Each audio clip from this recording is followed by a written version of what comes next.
여러분, 아무리 잘 만들어진 정책이라도 그걸 직접 겪는 한 사람의 현실과는 아주 큰 차이가 있을 수 있다는 생각 혹시 해보셨나요? 오늘은 바로 그 간극에 대한 이야기입니다. 북한 이탄 주민의 노동권이라는 주제를 가지고 이 좋은 제도가 왜 현장에서는 다르게 느껴지는지, 그 간극을 어떻게 메울 수 있을지 한번 깊숙이 들어가 보겠습니다. 오늘 저희가 들려드릴 이야기는요, 그냥 만들어낸 게 아니라 2015년에 국가인권위원회에서 발표한 북한 이탈주민 노동권 실태조사라는 아주 중요한 보고서를 바탕으로 하고 있습니다. 그러니까 믿을 수 있는 자료를 가지고 문제의 핵심으로 한번 다가가 보자는 거죠. 자, 본격적으로 시작하기 전에 여러분 스스로에게 한번 질문을 던져보죠. 노동권 하면 딱 뭐가 떠오르세요? 아마 대부분은 부당하게 잘리지 않을 권리, 일한 만큼 월급 받을 권리, 이런 것들을 생각하실 거예요. 당연하죠? 그런데 만약 전혀 다른 대답이 나온다면 어떨까요? 바로 이런 대답처럼요. 한 40대 북한 이탈 주민분께서는 노동권을 노동보호 물자를 받을 권리라고 생각하셨대요. 이게 왜 그러냐면 북한에서는 국가가 나눠주는 작업복이나 장갑 같은 물품들이 노동의 대가에서 굉장히 중요한 부분이었거든요. 와, 우리가 너무나 당연하게 생각하는 이 권리라는 개념이 누군가에게는 이렇게나 다르게 느껴질 수 있다는 거. 바로 이 지점에서 오늘 이야기를 시작해 보겠습니다. 그럼 먼저 우리나라가 이분들이 잘 정착할 수 있도록 얼마나 체계적인 공식 지원 시스템을 만들어놨는지 한번 살펴보겠습니다. 정말 겉으로 보기엔 꽤 그럴듯하거든요. 그러니까 과정이 딱 정해져 있는 거예요. 한국에 오시면 먼저 하나원이라는 곳에서 석 달 동안 우리 사회에 적응하는 교육을 받고요.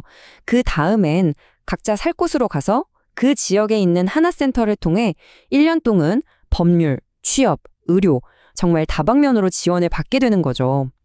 와, 계획만 보면 정말 촘촘하죠? 실제로 이 하나센터가 제공하는 서비스 목록을 보면요, 진짜 입이 떡 벌어질 정도예요. 법률 문제, 취업, 심리상담, 심지어 돈 관리하는 법, 인권교육까지. 아니, 이 내용만 보면요, 정착하면서 겪을 수 있는 거의 모든 어려움에 대비한 완벽한 안전망처럼 보이거든요. 자, 하지만 이제부터는 이 완벽해 보이는 시스템 밖에서 벌어지는 진짜 현실 이야기를 들어보겠습니다. 이렇게 잘 갖춰진 시스템이 있는데도 불구하고 많은 분들이 실제 일터에서 겪는 현실은 정말 만만치가 않습니다. 지금부터는 보고서에 담긴 그분들의 생생한 목소리를 직접 한번 들어보시죠. 아니, 이거 정말 황당하지 않나요? 사무직에 지원을 했는데 글쎄 보증보험으로 5억 원을 내라고 했다는 거예요. 이건 한국 사회 시스템에 익숙하지 않다는 점을 노린 명백한 사기 시도잖아요.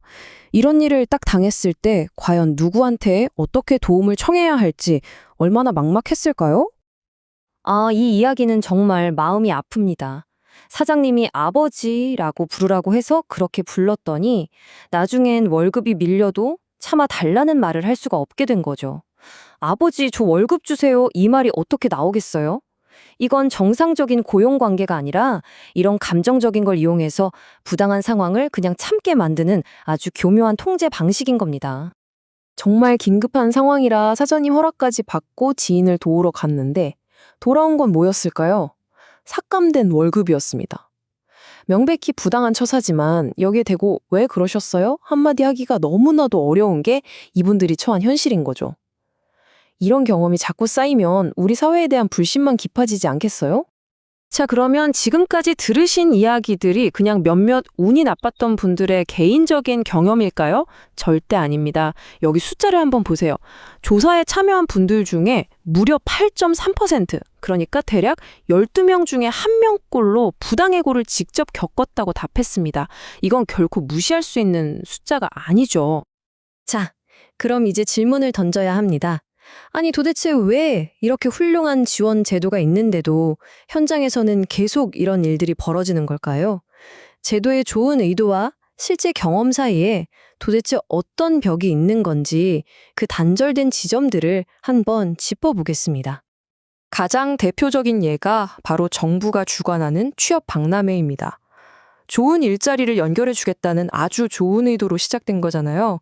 그런데 실제 참여했던 분들의 경험은 전혀 달랐습니다.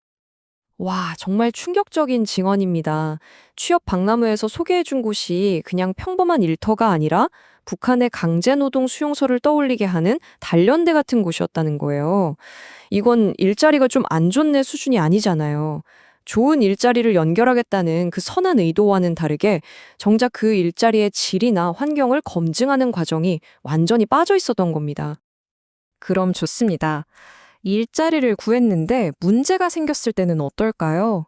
예를 들어 월급이 밀렸다거나 하면 당연히 노동부 같은 공공기관에 도움을 요청할 수 있잖아요. 그런데 이 공식적인 구제 절차 역시 제대로 작동하지 않는 경우가 많았습니다. 이 그래프가 그 현실을 정말 적나라하게 보여줍니다. 노동권을 침해당했을 때 어떻게 하셨어요? 라는 질문에 가장 높은 막대기 보이시죠? 이게 뭔지 아세요? 그냥 참고 넘겼다입니다. 무려 43.7%예요. 공공기관에 도움을 청한 비율보다 훨씬 높아요. 즉, 문제가 생겨도 공식 시스템을 찾기보다는 그냥 혼자 끙끙 앓고 마는 경우가 압도적으로 많다는 뜻입니다. 자, 이렇게 정책과 현실의 간극이 너무나도 명확한데, 그럼 이제 어떻게 해야 할까요? 그냥, 문제네 하고 끝낼 수는 없잖아요. 다행히 이 보고서에서는 몇 가지 아주 의미 있는 해결책을 제시하고 있습니다. 단순히 지원을 늘리는 걸 넘어서는 좀 더 근본적인 변화를 이야기하죠. 핵심은 딱 세 가지로 요약할 수 있습니다.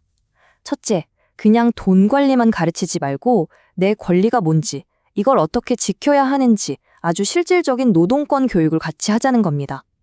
둘째, 정책을 만들 때 책상에만 앉아서 만들지 말고 당사자들의 목소리를 직접 들을 수 있는 공식적인 창구를 만들자는 거죠.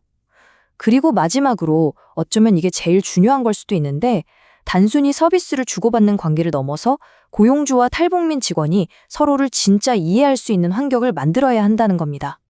결국 오늘 나눈 이 모든 이야기는 하나의 근본적인 질문으로 돌아오는 것 같습니다. 어떻게 하면 이 일방적인 지원의 시스템을 이분들이 정말로 우리라는 소속감을 느낄 수 있는 공동체로 만들 수 있을까요? 이건 단순히 제도의 문제가 아니라 어쩌면 오늘 이 이야기를 듣고 계신 바로 우리 모두가 함께 풀어가야 할 숙제가 아닐까 싶습니다.